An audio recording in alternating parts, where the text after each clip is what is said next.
Bonjour, je m'appelle Adrien Rosenberg, je suis associé chez Alumni et aujourd'hui je vais vous présenter des parcours de différentes écoles pour aller chercher du M&A. L'idée, ça va être de vous donner quelques pistes sur la façon de construire un parcours pertinent pour du M&A, que l'on vienne d'HEC jusqu'à Dauphine en passant par l'EM Lyon ou l'EDEC, et à travers quelques parcours très spécifiques, vous donner quelques pistes. Que viser en M&A à HEC en 2025? Alors en fait, c'est assez simple. Quand tu viens d'HEC, tu peux viser à peu près tout en M&A. Le seul problème, c'est que vous êtes beaucoup d'étudiants dans la promo à chercher les mêmes stages. Donc du coup, il va y avoir une sorte de sélection naturelle. La plupart des bulge brackets à Paris, que ce soit JP Morgan, Goldman Sachs, Morgan Stanley, etc., recruteront des HEC en première partie de césure en M&A. C'est également le cas pour toutes les élites boutiques type Rothschild, Lazard, Messier, Centerview. Maintenant, ce qui va se passer, c'est que ça va peut-être être difficile d'aller chercher ces boîtes-là en première partie de césure. Et la question que tu dois te poser, c'est évidemment, qu'est-ce que je peux faire en première partie qui va m'amener à ça? Concrètement, tu peux avoir, on va dire, trois options. La première, ça va être d'aller faire du M&A corpo, mais dans ce cas-là, j'aimerais bien que ce soit dans un grand corporate. Par exemple, une boîte du CAC 40. Là, tu vas mettre du M&A en entreprise avec un très gros brand name et ça va t'aider à aller chercher du large cap, notamment dans les meilleures banques d'affaires. Autre option possible, c'est d'aller faire autre chose que de la finance, mais toujours dans une grosse banque afin d'endosser le brand name à un métier sympa. Typiquement, aller faire du leverage finance à la BNP peut te permettre derrière d'aller toper une banque d'affaires premium, que ce soit en élite boutique ou en bulge bracket. Troisième option qui est possible, c'est d'aller chercher du M&A ou du private equity dans une structure mid-cap. Dans ce cas-là, si c'est un brand name que les gens connaissent, par exemple Bryan Garnier, derrière, tu peux tout à fait ambitionner d'aller chercher un Lazard ou un Rothschild ou ailleurs en deuxième partie de césure. Évidemment, il reste une quatrième option qui est celle de décrocher quelque chose que tu vas trouver peut-être un peu décevant. Par exemple, un stage en audit pour ta première partie de césure. Si c'est le cas, pas d'inquiétude, tu peux toujours rebondir. J'ai déjà vu beaucoup d'étudiants d'HEC faire d'une première partie de césure dans un Big Four en audit et derrière réussir à reprendre le bon chemin et aller faire du large cap, par exemple dans une banque française, ce qui en général t'ouvre la voie sur des super trucs pour ta fin d'études. Par exemple, Guillaume, il avait fait une première partie de césure en M&A corpo dans un CAC 40 et derrière il est parti chercher un Rothschild en seconde partie de césure. Que viser en étant à l'ESSEC en M&A en 2025? L'ESSEC, c'est évidemment une école du top 3, ce qui permet en général d'aller chercher pas mal de choses en M&A, que ce soit en small, mid, large cap. L'idée, premièrement, ça va être de savoir ce que tu veux aller chercher. Alors évidemment, si tu veux du large cap, tout est possible. J'ai déjà vu des gens aller chercher une première partie de césure chez Goldman Sachs, chez Rothschild ou chez Lazard. Évidemment, ce qui aide les ESSEC souvent, c'est le stage de 3A. Comme ils ont un stage de 3A de 6 mois, ça leur permet de faire soit un stage de 6 mois en audit, soit parfois aussi directement en finance, pas forcément du M&A, et derrière, ça leur permet d'aller chercher de gros trucs sur une première partie de césure. Une autre voie possible aussi, ça va être de démarrer avec un premier stage en M&A mid-cap. Dans ce cas-là, j'aimerais bien que ce soit une boutique avec un bon brand name, que ce soit par exemple Alantra, Bryan Garnier ou Cambon, Natixis Partners. Ce genre de profil, on l'a déjà vu. Typiquement, je me rappelle d'un gars, Maxime, il avait fait un stage chez Alantra en première partie de césure et derrière, il a tapé une banque américaine sur sa seconde partie de césure. Que viser en M&A quand on vient de l'ESCP en 2025? Je pense que comparé à HEC et à l'ESSEC, il y a une légère difficulté supplémentaire à aller chercher des grosses banques en M&A. Néanmoins, chaque année, vous pouvez voir que des étudiants de l'ESCP arriveront sur ces chemins-là. La grande probabilité, selon moi, c'est une première partie de césure dans du large cap en banque française, que ce soit chez un CACIB, Société Générale, BNP. Et si on veut aller chercher une banque américaine, une banque anglo-saxonne, une bulge bracket, appelez-le comme vous voulez, ça sera plutôt un objectif de seconde partie de césure. Sinon, les cas de figure qui fonctionnent, ça va être d'aller chercher du M&A en boutique. En venant de l'ESCP, je pense qu'on peut légitimement aller chercher une boutique de renom, Amala, Cambon et Natixis Partners. Donc ça va vous permettre derrière d'aller chercher du large cap sans problème. Si jamais finalement on décroche un stage dans une boutique encore plus petite, mais très bien réputée, type Clipperton, Lincoln, ou encore même par exemple CIC Conseil, ça va fonctionner également pour aller chercher quelque chose. En fait, le plus dur, ça va être de chercher une expérience que les gens connaissent, avec un nom que les gens connaissent, et dans ce cas-là, ça devrait fonctionner pour la seconde partie de césure. Si jamais vous voulez chercher d'autres pistes pour aller faire une seconde partie de césure en M&A, évidemment, il faut aller taper à la porte des Big Four en Transaction Services. Regardez également du côté de Height Advisory, Accuracy ou d'autres acteurs un peu sympas. Et sinon, il y a la classique case d'audit. C'est pas l'idéal, mais ça fonctionne toujours pour aller chercher du M&A ensuite. Par exemple, une fille, Julie, je me rappelle qu'elle avait cherché une première partie de césure en M&A chez Pramex. Et ça lui avait permis derrière d'aller chercher Rothschild en seconde partie de césure. Que viser en M&A en venant de l'EM Lyon en 2025? Alors, quand on vient de l'EM Lyon, il y a un truc à savoir, c'est que ton stage de fin de L3, il doit être de 6 mois de juillet à décembre à l'étranger. Du coup, ça met un avantage et un inconvénient. Comme c'est à l'étranger, c'est un inconvénient parce que c'est difficile de trouver un très bon stage en finance à l'étranger. Mais comme c'est un stage de 6 mois, ça te prépare bien pour aller chercher une bonne césure.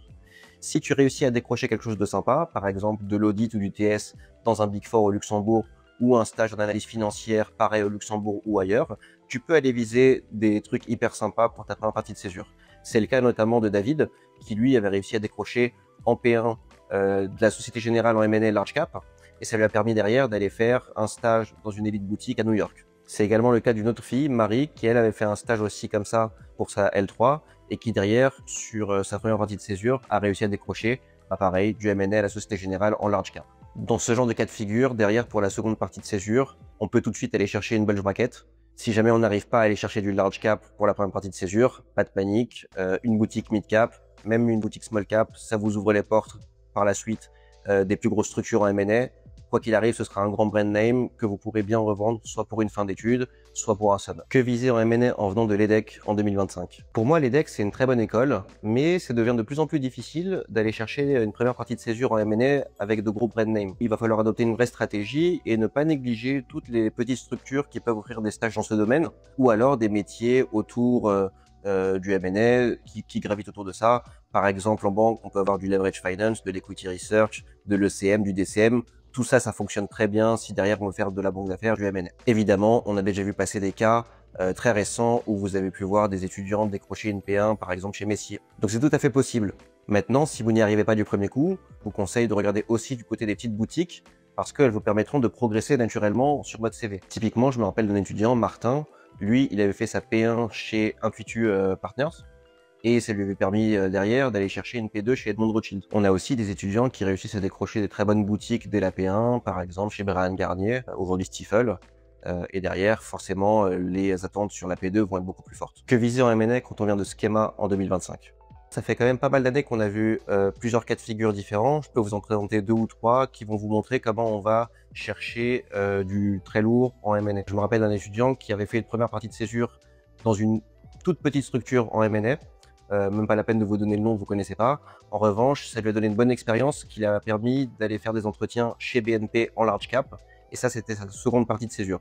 Derrière, il a pu décrocher un summer. Ça, c'est typiquement le genre de candidat qui démarre sur un truc un peu sympa en première partie de césure et qui derrière arrive à accélérer. Ensuite, on a un autre cas de figure. Ça va être une première partie de césure en audit Big Four. Derrière, vous pouvez aller chercher une petite boutique M&A.